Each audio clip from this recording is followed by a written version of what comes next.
tunnels are reinforced with concrete, and they are typically equipped with electricity and even ventilation shafts. Some of the tunnel networks also have basic means of transportation for weapons and excavated soil.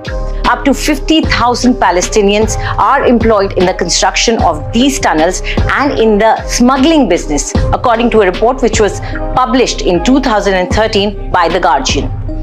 It was only during a military operation in 2014 that the Israeli forces discovered the extent of these Hammas tunnels. In 2021, Israeli forces destroyed about 100 kilometers of tunnels in an 11-day offensive. Hammas said just 5% of its tunnel network was damaged. Just imagine. Realizing the futility of their attempts to curb the tunnel building, in 2021, Israel announced the completion of a barrier along the Gaza border equipped with underground sensors, radars and cameras to curb threats after 3.5 years of construction. Each Hammas tunnel costs about $3 million to build and has been constructed with the diversion of Israeli building material supplied for civilian construction in Gaza. This is according to the Israeli Defense Forces or the IDF website. If Israel goes inside Gaza with a ground attack, the tunnels will give the Hamas terrorists the benefit of ducking Israeli fire and allow them to move undetected beneath the feet of Israeli soldiers, only to emerge from behind and surprise them. This amid intense door-to-door fighting and Hamas sniper fire. It will be a three-dimensional fight, as some experts predict. Hamas would have by now stocked up the tunnels with food, water and essential items. This apart from the weapon stockpiles it already has in place. These tunnels will help Hamas fighters avoid exhaustion in the war of attrition.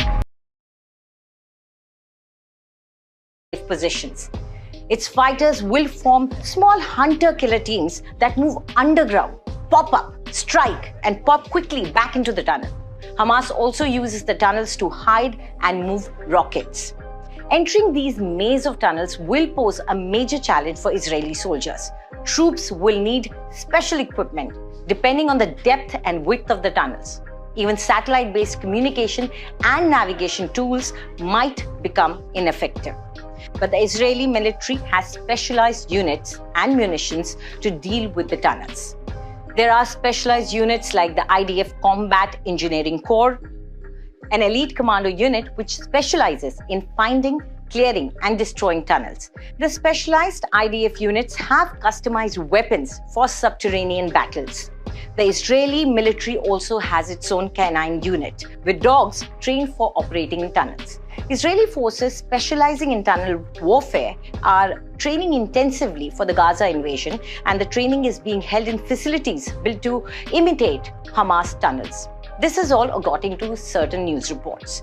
Israel has been using bunker buster munitions, but now has pressed into service the Iron Sting laser and precision guided mortar. This is according to the Jerusalem Post.